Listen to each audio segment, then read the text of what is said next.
Yeah, I don't know. I don't want to rant for an hour, but man, This is how we got started last time on our rant. yeah, I think that was at least towards the end. But dude, what's happening on Twitter is just, it's, now I'm feeling like a Luddite. They keep pushing the envelope. They keep pushing it. And I don't know, everyone I've seen talk about Ralph has the most slop-coded presentation. Like, I sort of talked about this last time. AI should give you an opportunity to refine more, to polish harder, you now have more time to focus on the details, to make things nice. Most of the people, I should say there are some people who are exceptions, but the rule is basically the people who are talking, yeah, I'm living in 1800, because I'm not Ralph headed or Ralph pilled or what have you. I don't know what that means. For the longest time, I think like all AI discourse, it's not that hard to just use an agent. They're pretty smart out of the box. Okay, you run the agent in a loop for a while. Oh, sure. You can also just prompt it a few times. Yeah, I don't know. If you're building maintainable software, I don't think it's at the point yet where if you run it for 24 hours and it generates that much code, well, that's a lot of code for you to review. If it's like a one-off local project or some throwaway thing, sure. And I'm not saying it won't get there one day, but if you're trying to add a whole bunch of stuff to an existing project, I mean, why not? Try it and see how you end up. But I don't have any. I feel perfectly productive with my I have a bunch of tabs open and I'm working on multiple Claude codes simultaneously. That's already feels like a lot. I'm whatever. I'm limited by how much I can keep in my head and how much I can review. And there are some aspects of the code where it's like I don't care what it looks like as long as it meets the spec. Which is fine if it's like a throwaway terminal thing. But yeah, just judging aesthetically, like going just purely by vibes, the people who are the most vociferous, drooling advocates of Ralph Wiggum, their entire internet personae tend to be one of slop and no attention to detail and AI-generated images and AI-generated prose, and it just makes me very sad when the real opportunity here is to make more beautiful artifacts. And that doesn't necessarily have to be code. Maybe I need to sort of release my very high bar for what elegant code is, because it's eventually just going to operate at a higher level. Like, I'm not concerning myself with how readable the assembly code generated by the JIT is. So maybe that I'll learn to let go of that. And I am. But the final products are still not good. It's just like, why are there 8 paragraphs of slop when you can actually work a little bit and refine that, distill that idea to one sentence or bullet points, or just, express your ideas more clearly. Because I fear that like no one really has any ideas anymore. They're losing the ability to squeeze their brain muscles enough to fully form any idea, and are just happy to sort of vaguely stumble through slop ideas and slop brain. And I don't want to live in a slop future. I want to live in a good future. But people seem to be liking all the slop, and it's very disappointing to me. Have higher standards, please. Yeah. So that was the final soapbox for the day, I think. Yeah. I wanted it out of the way while you were getting your microphone set up. Perhaps we can take some questions if nobody has any questions. Do we have anything that people already dropped in the chat today? Let me see. I have a question request for Maxwell. Oh, okay. By the way, does my mic sound any better? I got a new mic. Does it sound better? Do I sound like Kit when I speak like this? Yeah. You sound probably even better. Mine has like too much. It's picking up too many mouth noises, which is not good. But yeah, no, that sounds really good. Get close. Michael dropping an article in the chat saying that somebody wrote a good article. It happens to be Michael's blog. Who's this Michael person? I don't know. It's anonymous. Anyway, back to Lloyd's question in Discord. I have a question request for Maxwell. For Effect Days last year, you presented the different Anthropic workflows and created a repo of those using Effect here. With all the excuse me.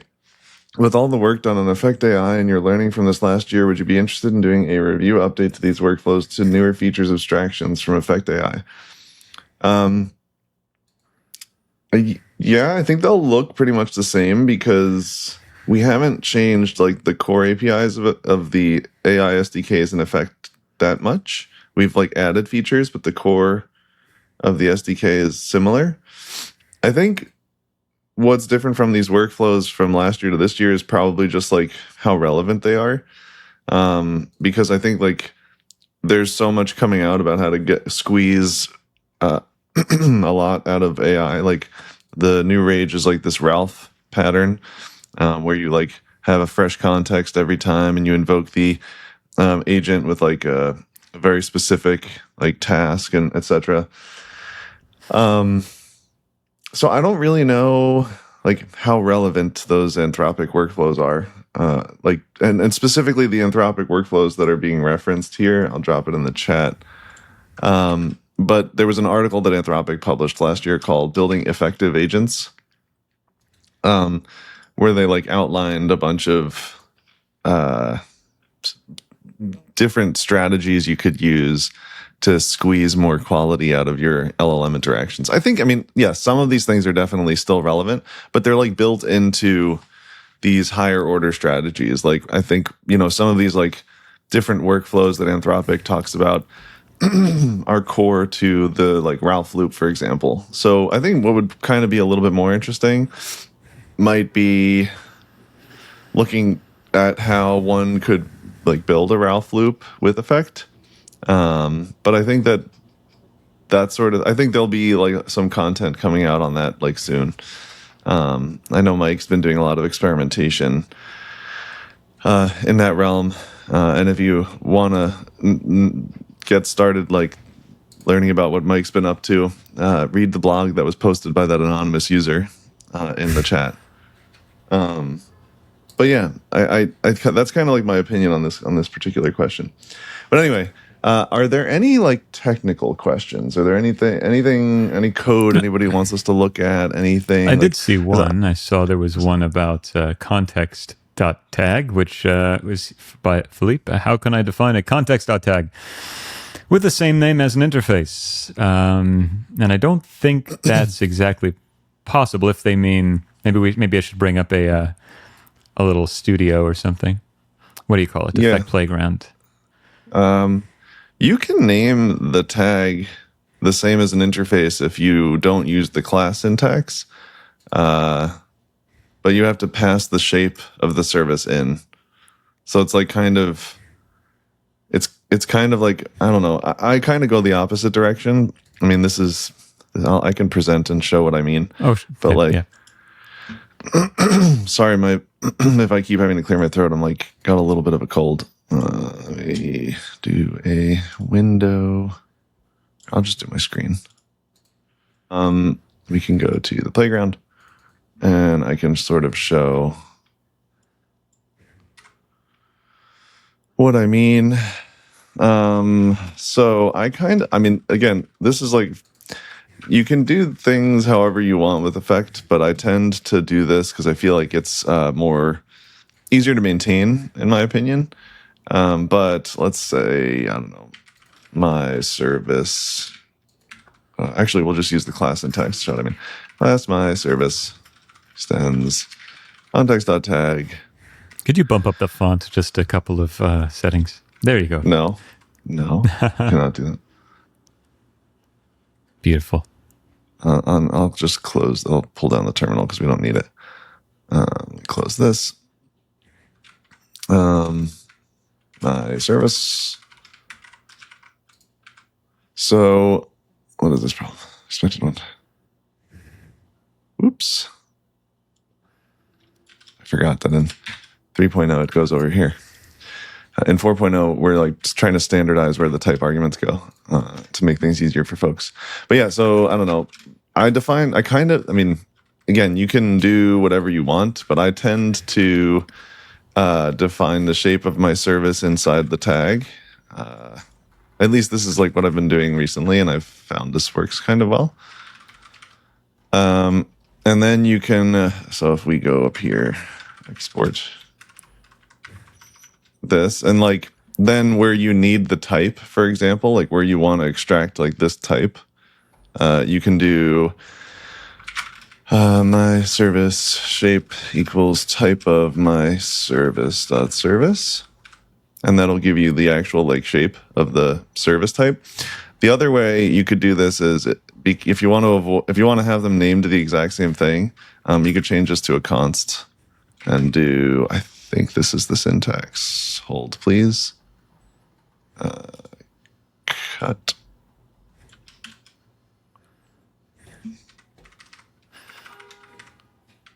Help. I always get this wrong. So hold, please. I've become too reliant on Mattia's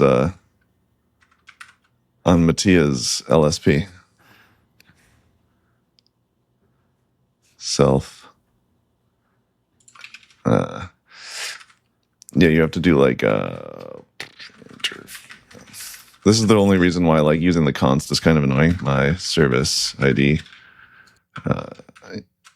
You need a unique type for the first parameter here.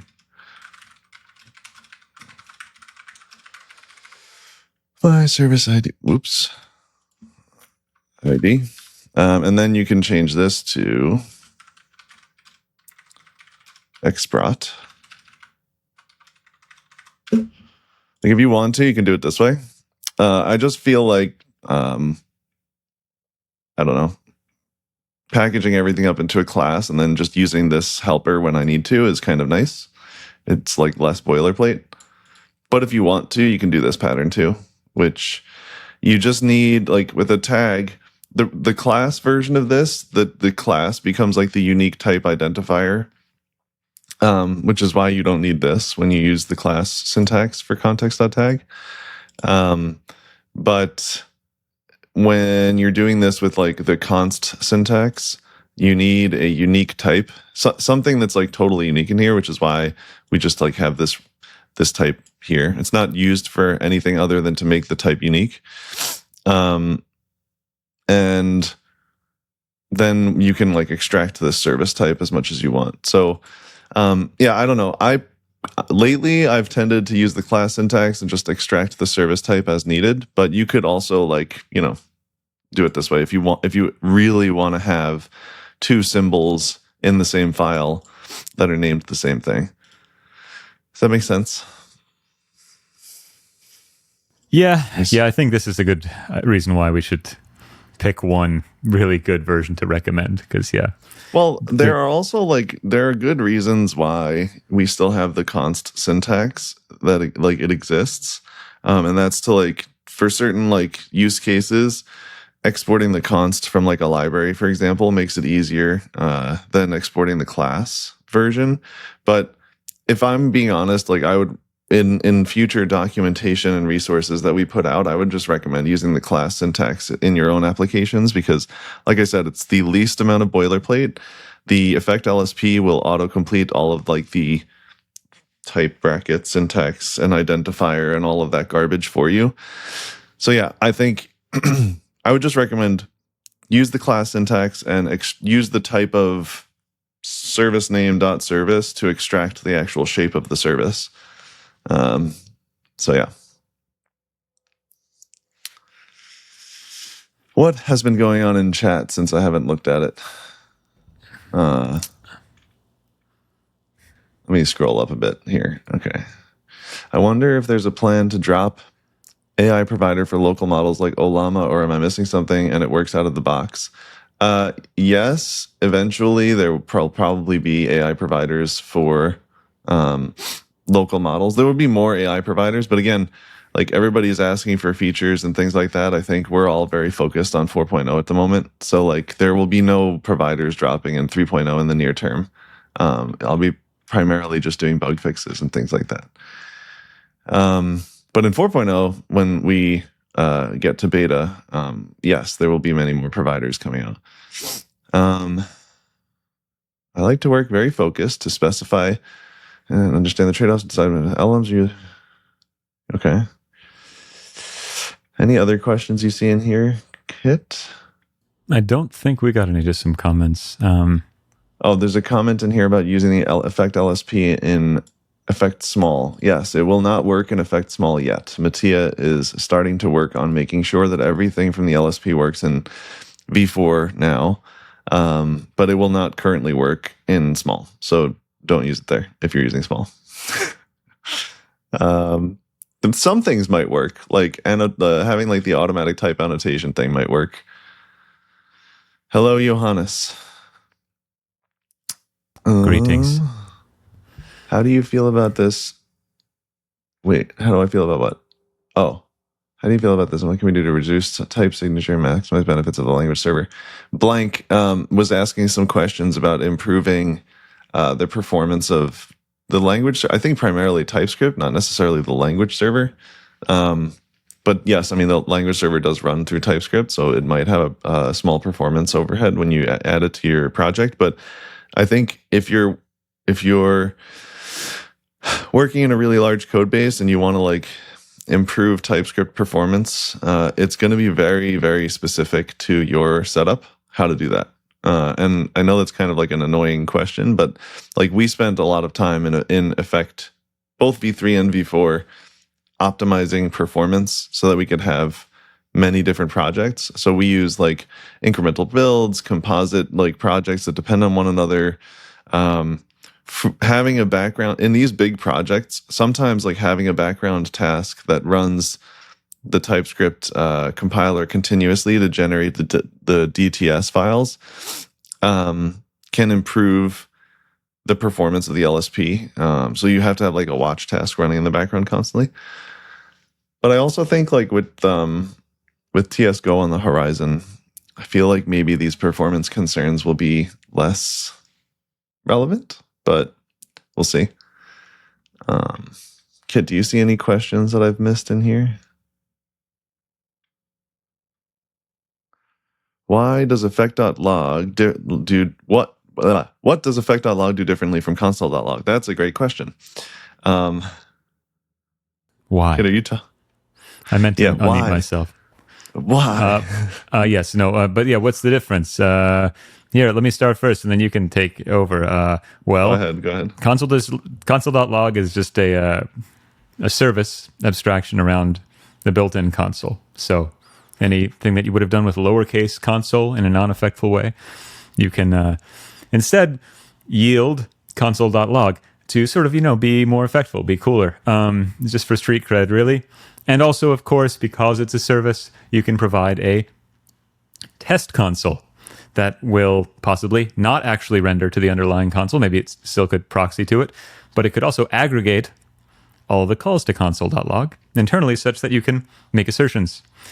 So, if you drop a test console into your program and let it ricochet about like a pachinko machine, on the other side, you can take the test console service and ask it, hey, what did you log, and make assertions out of that.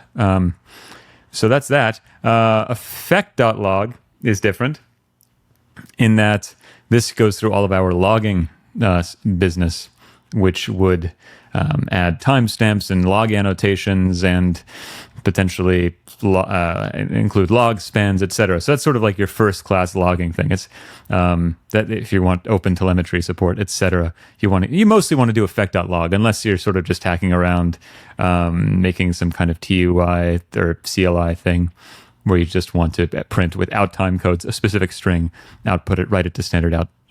What did I miss? Sorry, I'm getting used to my new mic and how to mute and unmute it. I think that was a really good summary. I think a useful way to like think about how effect.log differs from console.log is primarily just to like understand that effect.log delegates to the loggers that you've registered with your application, whereas like Kit mentioned, console.log delegates literally to the lowercase console.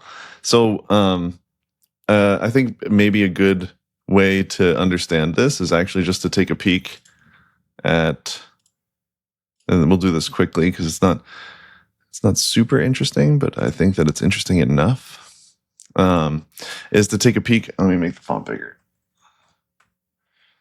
At the logger module in 4.0. It's because the concept is the same, but like in effect, you can have one or more loggers registered with your program. By default, effect registers a simple like default logger, which is like when you run a program in effect. So if we were to effect.gen function. God, whenever I work in here, I just miss NeoVim, and there's actually an open PR that someone did to add Vim bindings to this playground, and I really want it to work, but it doesn't yet. So if that's you, thank you for your work so far on that PR. So if we yield console.log, we'll import console, and we say hello kit, then in the terminal, we'll just get like what you would expect to get from, right? And the benefit that people always ask, why do you have this abstraction? And it's exactly what Kit said.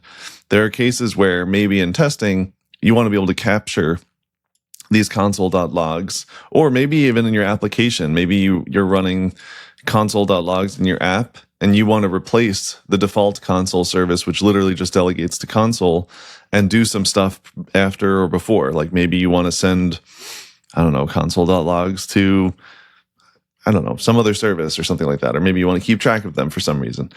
So having an abstraction over console.log that's effect first enables that. But you can also just use console. But it doesn't do anything fancy under the hood. That's all it does. When you use effect.log, effect.log sends whatever you're logging through effect's logging system. So like I said, you get one default logger installed in your app by default. And it's literally called, I think, logger.default logger. Logger.default logger. This is the one that's installed by default.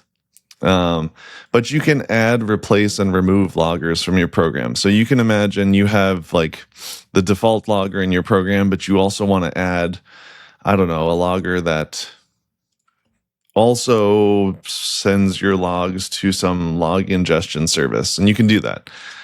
We can also show an example of replacing the logger with something else. So in effect v3, it would look like this. Logger.replace, logger.default logger, JSON logger. So now this will log if I didn't do anything silly. I think I did something silly.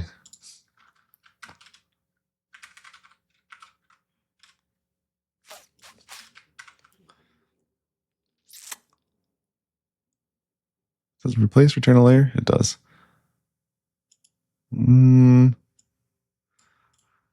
If somebody sees what I'm doing wrong, let me know. I didn't sleep last night at all. So not firing on 100% cylinders. But let's see if we just do this. Yeah, we get both here. So you can, this is the JSON logger version, right?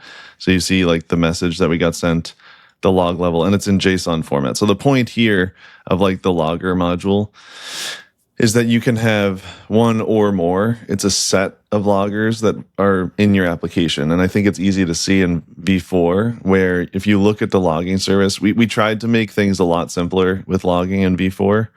So if you look at, where's the tag?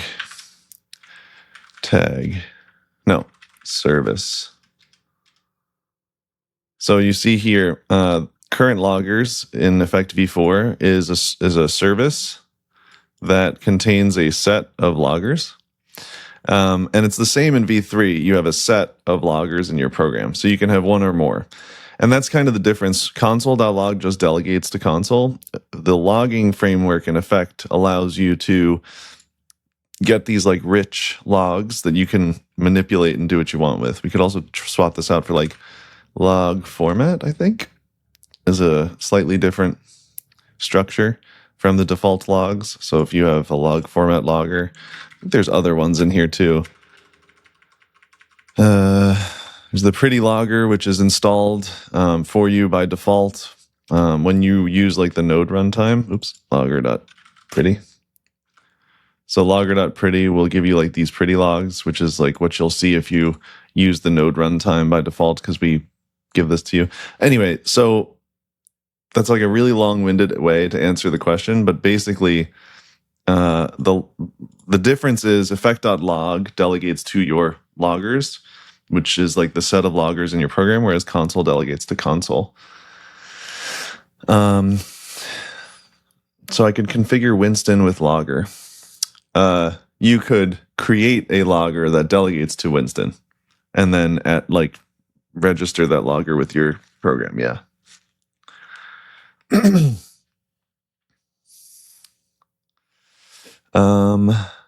Anything I missed? Yeah, we got a few here. Oh, sorry. Johannes asks if he can expect any more 10x perf improvements from me. Absolutely, but only after I introduce a 100x perf degradation.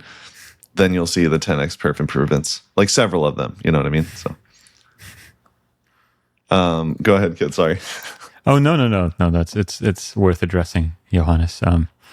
Blank asked, I see this concept of fibers going around a lot. Yes, I see fibers being discussed. Not as much as Ralph, but is fibers like Ralph? Can you explain it in a more in-depth way?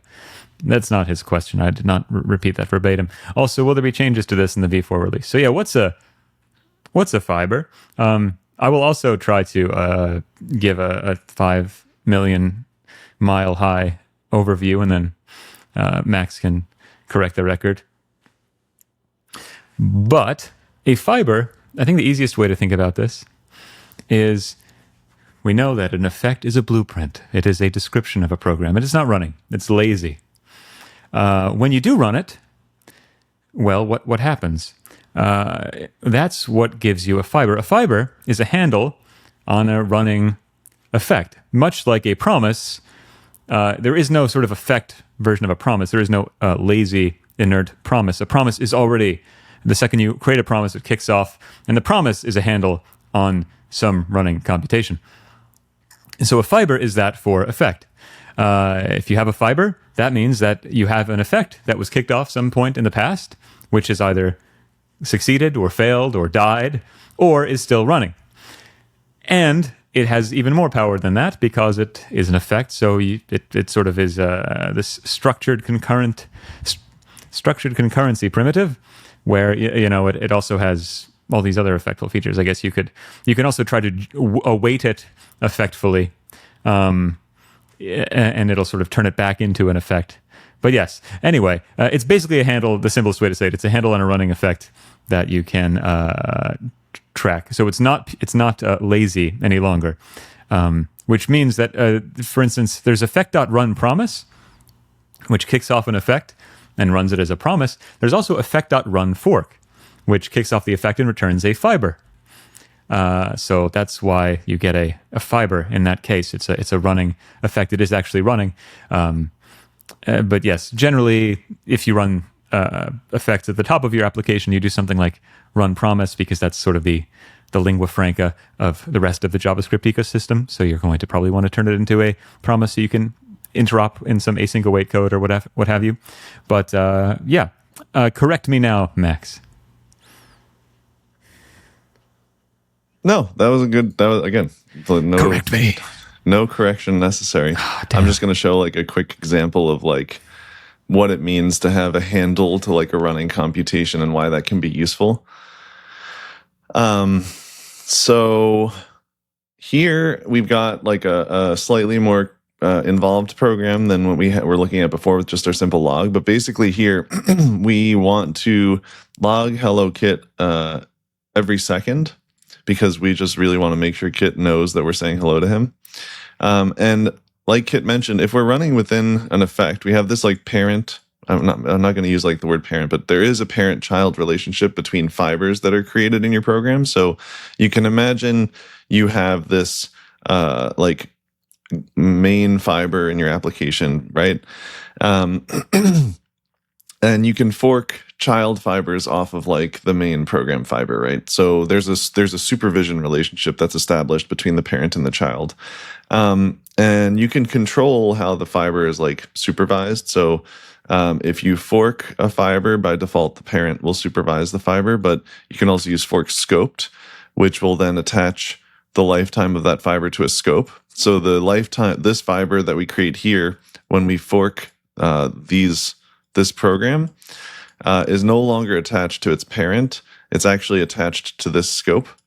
And this fiber would only ever be like interrupted. That computation would only ever be interrupted when that scope closes. You can also do things like forking a daemon fiber, which forks the fiber, but then attaches the fiber to the global scope. So the global fiber scope. So there's no parent-child relationship. They become like kind of the same level, so to speak. But for this little example, I'll use fork. And what we're doing here, we're logging hello kit every second on a schedule.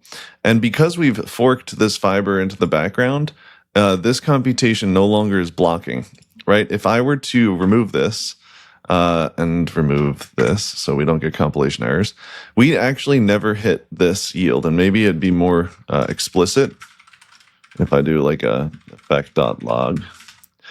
Now go to sleep.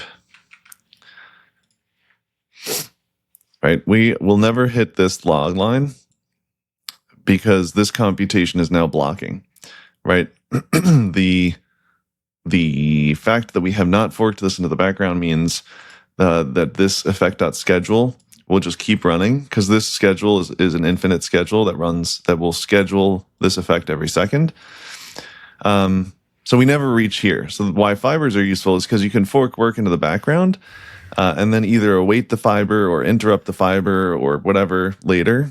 And this is what powers the whole like structured concurrency system in effect. So if we re-enable forking this into the background, like Kit mentioned, we now get this handle to what we call like a runtime fiber. And because this is forked into the background, what you'll see down here is interesting, right? The first thing we actually get is this go to sleep log. And that's because fibers by default don't start immediately, right? There's a scheduling system. So they get scheduled when there's kind of like time, right? Because JavaScript's single-threaded. In effect, the runtime does its best job to have equal, it tries not to hog or starve the event loop. So we don't fork this fiber immediately, but we do like schedule this to run. So we schedule this to run. We create a fiber that's going to be our handle to that running computation. We get this log, and then we hit this sleep, which suspends the program because we're sleeping and allows this fiber to start running. And we can do things with this fiber, right? We can interrupt it, which you'll see here. I mean, it's the same behavior as letting the program terminate, but we can do things like interrupting the fiber. We can await the fiber to get the exit of that computation. So const can't type. When we await a fiber, we get the exit of this computation, which we can log. However, this will never. Now it won't ever return, right? Because we're not interrupting it any longer. Right. Yes. Yes. Good point. We can do like a delay 1 second, and we can effect.repeat n, maybe like, I don't know, 3 times, something. I don't know. There's many ways to skin the cat with what we're trying to do here, but we would get this 3 times, I think, and then we would see our exit here. Mm-hmm. You can do other things, like you can join a fiber, which instead of giving you the exit, will give you the success value. So if this fiber were to fail, right? So if we do like an effect.flat map, fail, boom, here, because we're only looking at the success value here, this will actually blow up the program. And could you hover over a program to show that it it will now have an error type of a string? String. Yeah. And if it's a wait, you get the exit has sort of like a result type, so that you'll see the string in the type of the exit. Could you hover over exit too? Yes. Yeah. So that now the program has no failure or fails with never, but we've sort of captured that. And you can see our like cause here. So anyway, this is like a really simple example, but this kind of showcases like in effect the reason why fibers exist is to power the whole concept of structured concurrency. And so when you use higher order combinators like effect.all, right? So if you use like yield effect.log hello kit. Oh, wait, we don't need to yield this. Why am I yielding it? Can't type. Sorry. Forgive me. Hello, Max. And maybe we'll let Mike get a hello as well. Shout out to Mike's new blog. So by default, like this will run all the effects with unbounded concurrency, but you can because this is using the whole fiber runtime concept like under the hood, you can control this. I don't actually think this is going to work the way I want because it's just going to all show up the same time since these are all like basically synchronous, not totally, but you can see that Hello Max was scheduled on a different fiber here. This is the fiber ID. But yeah, so that's kind of like I don't know. Again, long-winded answer. I should probably work on being more concise. By default, it is sequential, not unbounded. Yeah, sorry, Mike. I meant to say sequential, but you're correct. Oh, what's the use case for effect.runFork? Yeah, this is a good one. So, yeah, I mean, I did mention that generally, if you're designing a full-fledged effect application, you really run your effect once at the top. You compose your whole program into one mega effect, and then you run it once, possibly with run promise, what have you. But runFork is great if you're doing something a little fancier, and perhaps you're building some sort of custom data structure. Let's say you're building some sort of AI thing where you have a bunch of different AIs, sub-agents running in parallel, right? And so you might want to kick off these each in the background. And then you're going to want to have some kind of supervisor or orchestrator that manages these running agents. You might want to interrupt them at some point if the user cancels something. So promises are famously not interruptible. Though I think we have like a run promise that also gives you some kind of way to cancel the underlying effect. I forget. But if you use runFork, you can store these fibers in some kind of in-memory map associated with the different subagents, and you can then interrupt them later or turn them into promises later or await them later. So it's nice. It's nicer than promise in that they're interruptible and they have all the other effect features. So yeah, if you're not explicitly interoperating with promise code, but you're building your own abstractions, then you're probably going to want to run fork to keep them as fibers. Do you have any other thoughts on that, Maxwell? Nope. I think that's I think nailing it.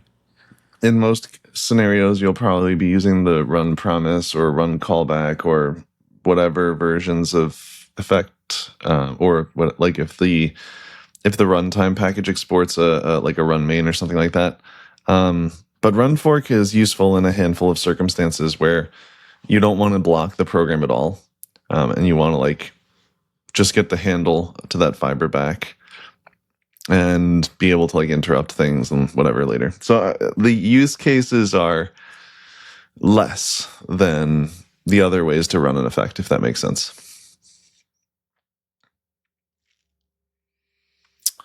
What else, folks? What else can we talk about? What else would you like to know?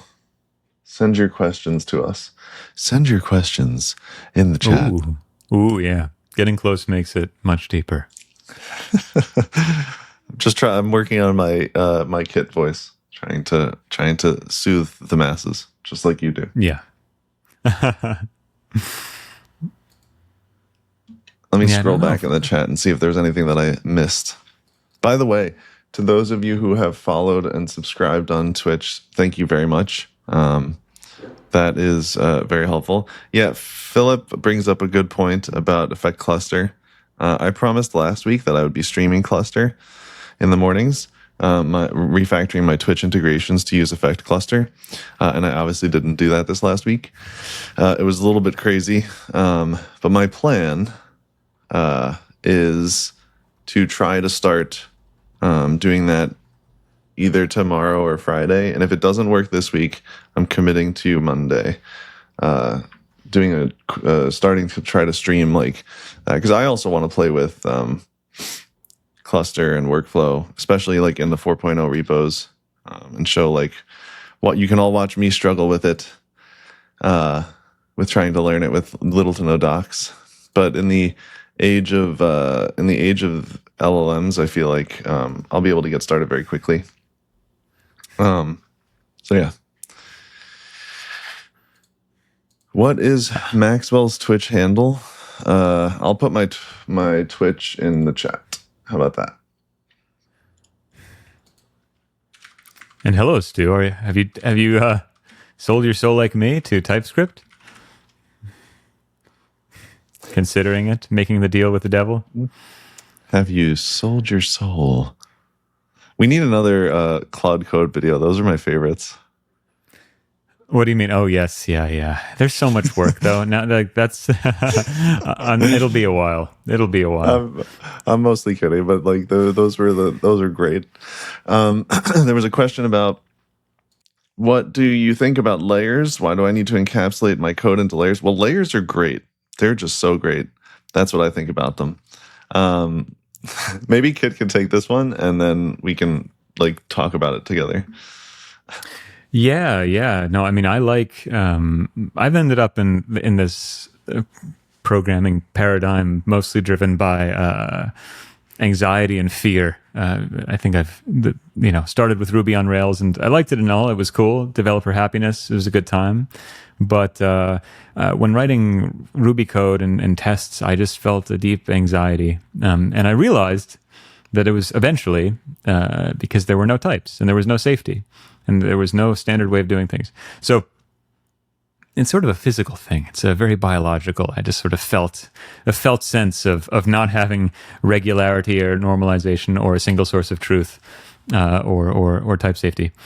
And what layers are so nice with. So I eventually got into Haskell, and in Haskell there was this library called Polysemi, which is an extensible effects system. And you basically wrote your programs as abstract syntax trees. So you had a service, a user service, and it would be represented by sort of its interface as a oh, my eye is itchy. And you can then provide multiple implementations of that interface. I mean, it's basic polymorphism. This happened to be used with done with this fancy extensible effects framework, and called Polysemi, which means multiple meanings. And it was very nice. You can swap things out. One particular implementation could have that you provided for a user service could be a test implementation, or one could be a different implementation that had other transitive dependencies. And you would sort of build out the final way you would basically a series of nano transpilation, like micro transpiler passes over your program, and that felt so good to write. That was like, this is the best.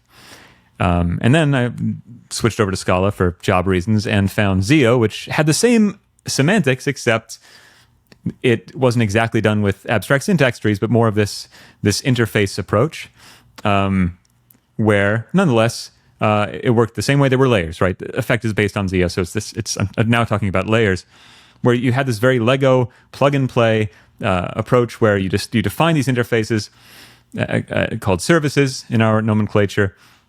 And services could have multiple constructors, each which define the next layer of your dependency graph, your sort of internal dependency graph. And you can build your entire program in this very self-similar, fractal, service-oriented architecture. And there is the challenge with it. There's a bit of a learning curve, not huge, but it's the most novel concept to Effect as it was to Zio. You have to learn a few terms and a few patterns, but you could learn them basically in about a day or less. And it just makes everything simple. Like it can basically encompass any application architecture, and every file will look the same as every other file, going up to the root of your application. And it's incredibly testable because you can propagate these test dependencies down. So that's why I like layers. There's a little bit of upfront cost, but then it sort of subsumes all app architecture and solves every problem I've ever run into. There are some edge cases or some things that don't exactly work like that, where you just want to provide a different layer within your program. It's like it's not once at the top of your application, and so there's some tricks you want to do potentially. But in 80-90% of the cases, this will solve your problem, and it just makes me feel good. I don't know how else to explain it. Resistance is futile. Resistance is indeed futile. Maybe. Thank you. Thank you. Maybe I could quickly also just show maybe an example. If I can get my screen to show. Okay. I was just trying to sketch this out while you were chatting, but good. Yeah, I'm trying to buy you time for the code. So just give me one moment to finish this, and then should I rant about AI again? How much time do you need? Maybe not. Let's. Okay. I need. Just kidding. I need less than 10 seconds more. Okay. Layer B. Layer CB. Layer CB. If I can type, I need less than 10 seconds. Okay. So, maybe what we can do here is first just look at this. So what Kit was mentioning is one of the really great pieces of layers and kind of the DI system in Effect in general, the dependency injection framework, is you can program against an interface. So like up front, I've defined 3 tags for services. I've defined service A here, service B, and service C. And they basically all just have a single method on them that is do and then the name of the service, and it returns an effect of a string. Without having implemented any of these layers or any logic related to this at all, I can actually just start writing my program, right? I can say, okay, get a reference to A by yielding the A tag in my program. And now I can do things like const value, maybe, if I can type. Yield a dot, and you'll see that I get autocomplete for the properties of that service. So I can actually like program as if this thing exists without having implemented it at all, right? If you ignore the fact that these layers are here. Let me get rid of this. So, and then we can do things like, I don't know, console.log the value. Right? And the program obviously complains now, right? Because we're using a service that we've declared that has some methods on it, but we've never provided it. And so our program depends on service A, but we've not provided it. So I can do now, in order to provide it, I could do something like this, effect.provide service, to provide it directly, right? And this is fine. Effect.succeed. We're just mocking out some stuff. Foo, do A. And this will satisfy the service requirements.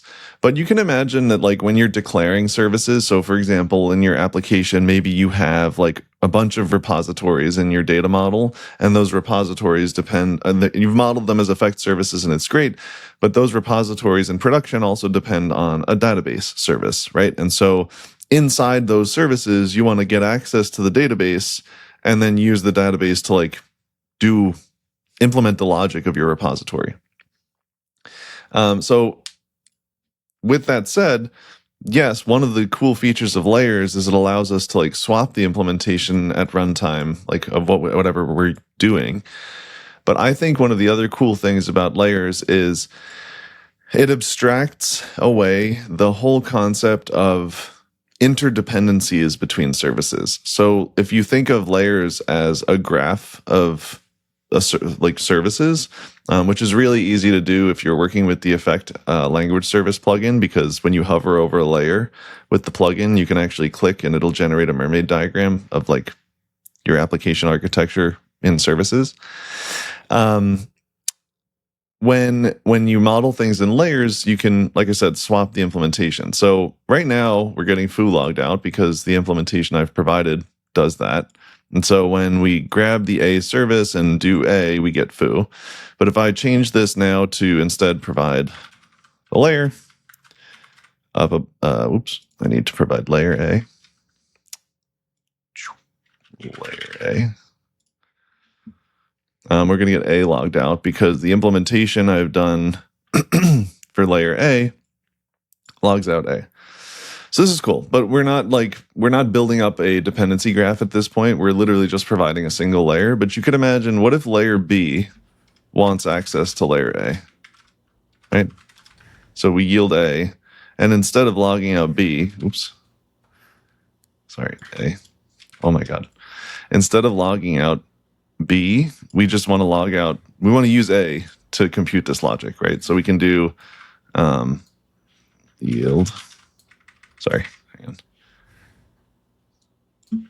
A dot do A, and then maybe we pipe this to map S plus B.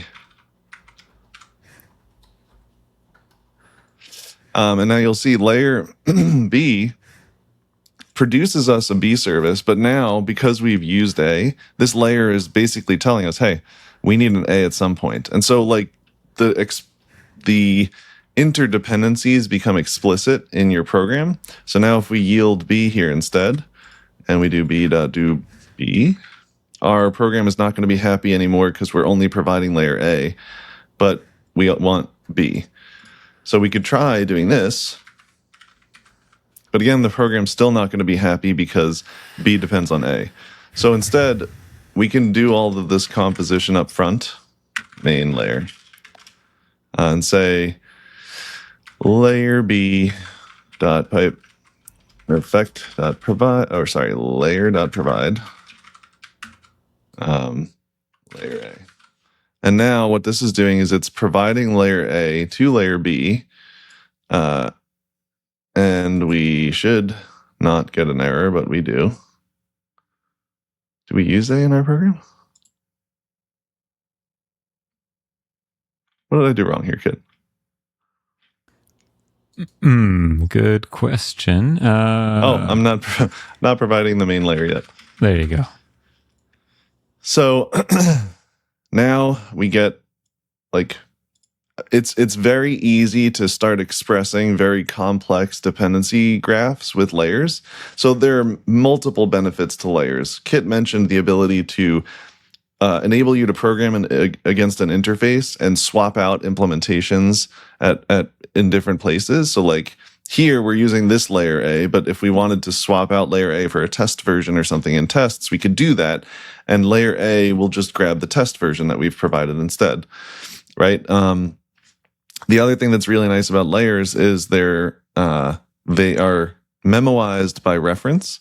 So if I was to provide layer A like many different times in this graph, right? Like maybe we have like a big nested graph that then we provide to the main layer, and layer A is provided like 10 times in there. Because we memoize by reference, layer A would only ever be constructed once, meaning like it's very highly optimized to make sure that like you're only constructing services one time, that we don't waste time reconstructing a service if you don't need to. What other benefits are there to layers? I mean, we could talk a lot about layers, but if you want to know more, I'm going to do a shameless plug of my talk at Effect Days, which I need to go grab. I gave a talk at the last Effect Days conference. It was a workshop, not a talk. But it goes in depth about like layers, why they're useful, trying to build up an intuition for layers in Effect. So hopefully you'll find that useful. Let me find it and I'll put it in chat. Yeah, and it's good to think of the alternatives to this as well and contrast it with that. So if you don't use layers, you either have to do one of two things. Well, three things. One is you can use some other dependency injection framework. And I've never found another dependency injection framework to be enjoyable. All the other ones, I believe, is in TypeScript tend to do some sort of crazy node monkey patching, which is pretty difficult to debug. Like layers type check. And the type errors can sometimes be a little hairy, but that's stuff we can work on and fix. Might be able to surface things to the LLMs or in compilation errors. The LSP could say something like, hey, here's some layers that you're missing. Here's what's available in your code base or in your dependencies. You might want to look into adding these. Here's how you might even structure the layers, because it's mostly deterministic. It's mostly like a topological sort of your transitive dependencies to make a little graph. So if you don't use effect, you have to use some other third-party weird dependency injection framework that doesn't work very well. That's one option, obviously. Number two, you would have to provide you'd have to thread these transitive dependencies through your program. So every function in your program would have to take all of the dependencies it wants to be able to swap out. That's classic dependency injection. No one really does this, though, because it's extremely verbose and really ugly. And there's a high cost to it. It makes your code very hard to read. I've never actually seen that done. I've seen people talk about it like, hey, why do you need layers? You could just functions, man. That's all you need. Because it kind of sucks. Layers make it implicit. They constrain it to just the layers. So it's sort of orthogonal to the rest of your code. And they can be co-located very nicely with the definitions of their... the layer definitions can be co-located with sort of the interfaces. So there's one place to look. And the other way that I think maybe is the most common way is to just use globals, a global single instance, and to not really have variations of your services, which means you can't test anything. And your entire program is sort of spaghetti coupled to itself, a big tangled mess. And so that's not enjoyable at all. So maybe you haven't felt those pains, but I like layers because they make me feel good. Every file in your code base kind of looks the same. You don't have to worry about, how am I going to architect this application? No, I'm just going to make services using context.tag and then implementations of those. You can code to interfaces. I think I've pointed out before, so I have that effect.solutions website. There is a pattern. I'll share this real quick. Let me then come on. What happened? There we go. Oh, sometimes my aerospace thing is a little buggy. Share a screen. Where'd it go? Services and layers. Okay. So yes, what is a service? If you go to effect.solutions, there is a services and layers section here. But if you scroll down, there is a section on service-driven development. So basically, you can do type-driven development via these services. So in this example, first I'm creating a bunch of the domain models using Schema, which is something else I recommend because TypeScript doesn't really have a good solution for this. So I just use Schema to design all of my sum and product types. And then we get to the services, which just have names. So it's a little verbose, but you end up sort of pattern matching out with the important signal here. So there's a user service. Here's its interface. So instead of saying interface users, you say whatever, class and some noise, and then here's the interface. So it has a find by ID method, gets you a user. Tickets, another service, has two methods, one that issues a ticket, one that validates a ticket. Emails, sends emails to somebody. So once we have these three leave services, and I don't even have test implementations or anything for this yet. I could add test implementations. I can already design and play with these services in a higher level service that orchestrates the leave services. So here is an event service with a register method that takes an event ID and a user ID and returns some registration thing. And in its layer definition, I can require these three leaf services, its transitive dependencies, and I can use them to implement the register function. And this all type checks perfectly because we're never actually trying to run this. We're just sort of playing with the types. If I did want to run this, I would then have to provide implementations of those, but I could make test implementations of those using in-memory refs or something, or an in-memory map rather, and test this logic using sort of in-memory stubs of its transitive dependencies, which can be great. And then once you sort of like the API here and how it looks, then you can break those into other files, or even tell your agent, hey, okay, this is basically what I want to do. This is a good example. 3 sub-agents, go, implement the real users, tickets, and email services. So maybe that's a nice way of designing at a higher level. And I'd imagine because it's so nicely constrained, agents would do very well at this.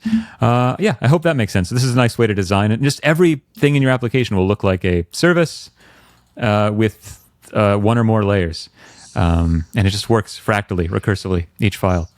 Going up to the top, you can make your whole app a service. And then just run it once at the top.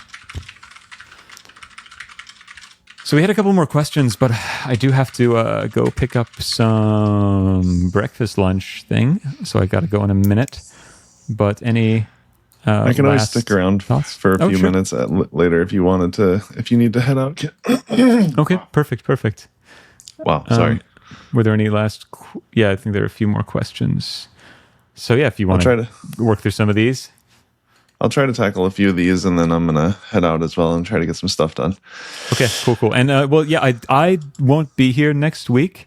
I'll be traveling, but I think maybe if you want to do this, you can, or we can just schedule it for 2 weeks. Let me know, Maxwell, and I'll schedule something in the Luma. Yeah, either that, or I will just do a normal stream, and but I'll still make sure that there's some content for folks to tune into. Cheers. All right, let me see if I can... one sec. So let's see if we can get through a few of these questions, and then we'll sign off. So what are the trade-offs between using class-based effect.service pattern versus explicit context tag and layer? Is one generally preferred over the other for long-term maintenance and testing in large production code bases? That's a good question, Bruce. We've talked about this in previous office hours, so I'm not going to get too into it. You can probably go find the previous office hours we discussed this in. But just my 20-second, this is really an opinion, but I would recommend that you lean into context.tag and layer.effect or whatever layer constructors. I think being explicit versus using the kind of like magic that effect.service provides is better, not just for like humans, but also for LLMs. LLMs don't really care about code verbosity. The clearer things are to them, the better they do. So in effect.4o, we haven't really implemented effect.service yet because we're thinking that what we've got there already is probably enough. So we're kind of like holding off on implementing effect.service because we're not really sure that we want to continue to recommend that pattern. When we originally conceived that pattern when we thought service definitions were like verbose and we didn't want to force people to go through all of that. But again, in the age of LLMs and things like that, it doesn't matter how verbose something is. You tell your LLM, generate me an interface for X service, and it'll just do it. You can even like create skills for it or whatever. So I personally have been writing my code avoiding effect.service just because I don't enjoy the magic that it provides. As useful as it might be, I prefer to be explicit. You had a follow-up specifically. I'm using this inference trick to keep the interface in sync. Yeah, I think I answered this already. I think being explicit is better. And you can use the class-based or the const-based version of generating tags. Either way is fine. So Vafi asks, what would you recommend for caching? The cache module only allows for one value through the lookup function. I have a service with multiple functions. I want to put into one cache, so I don't need to define multiple caches. Vafi, I would recommend having a single cache, using the cache module, but make the key to the cache module a compound key, maybe like tagged key, like a union of, because that key, that lookup key, even though it's a single value, if you define it using data or schema, as long as it has equals and hash implemented, you can use complex keys. It doesn't have to be like a primitive value. So for example, you could have like a tagged union implemented via the data module or via the data module or via the via schema. And either way, you'll end up with like a hashed value that you can use as the key for that cache. So you don't need multiple caches if you have multiple functions. You just need a compound key or for that lookup function.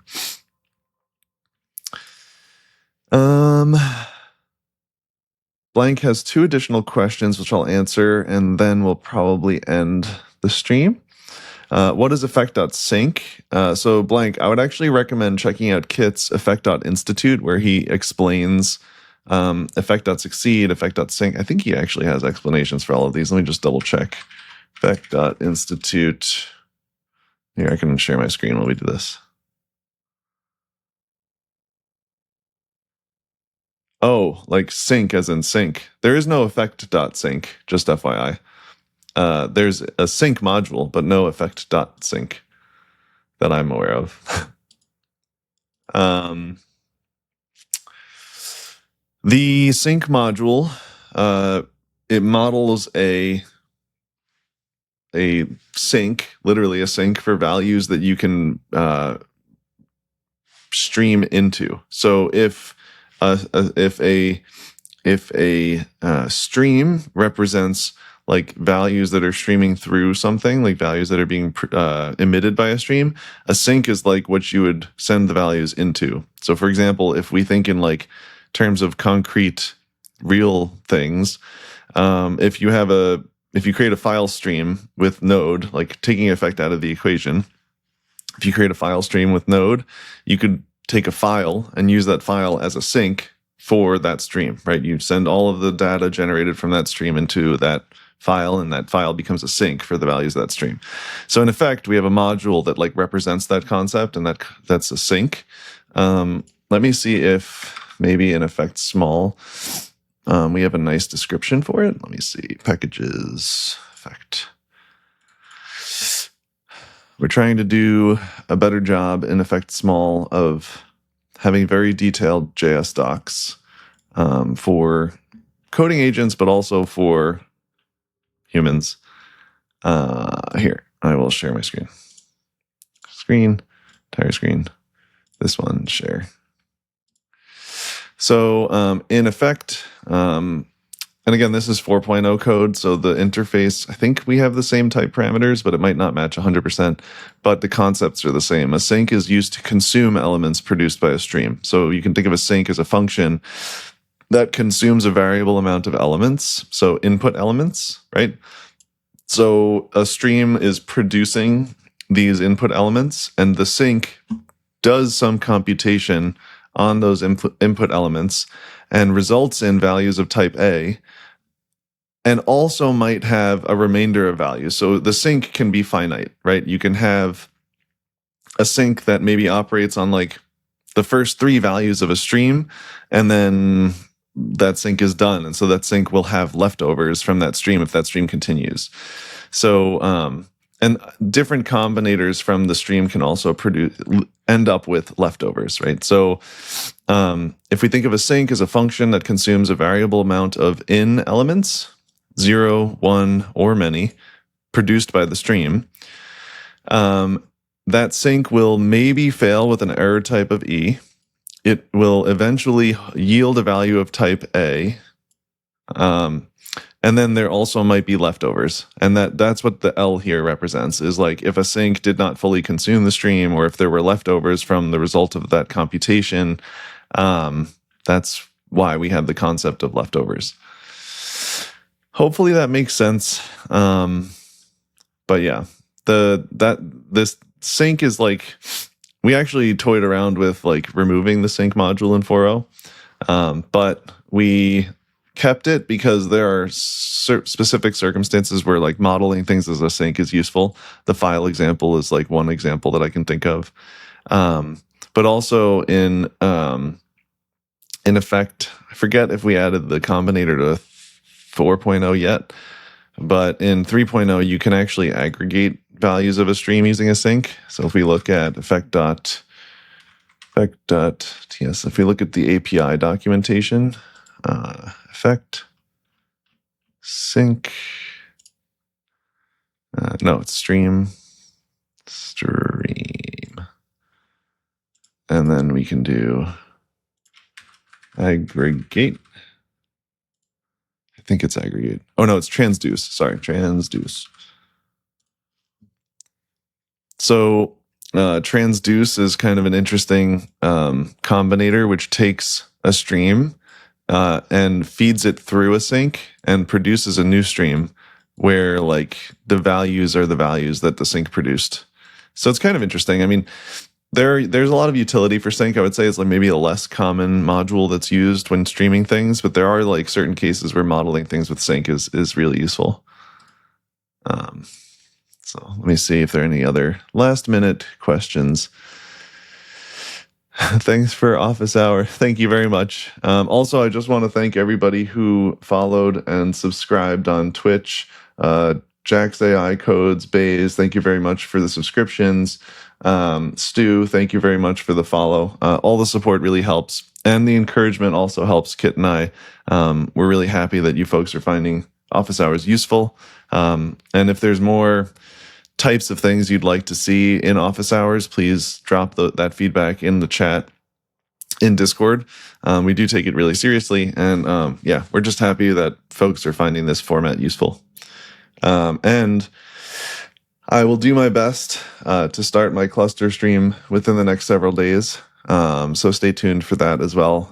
Go follow me on Twitch if you want to know when I go live with like effect cluster related content. Anyways, folks, thank you very much. Thank you all for joining Office Hours, and we'll see you folks next week. Cheers, everyone.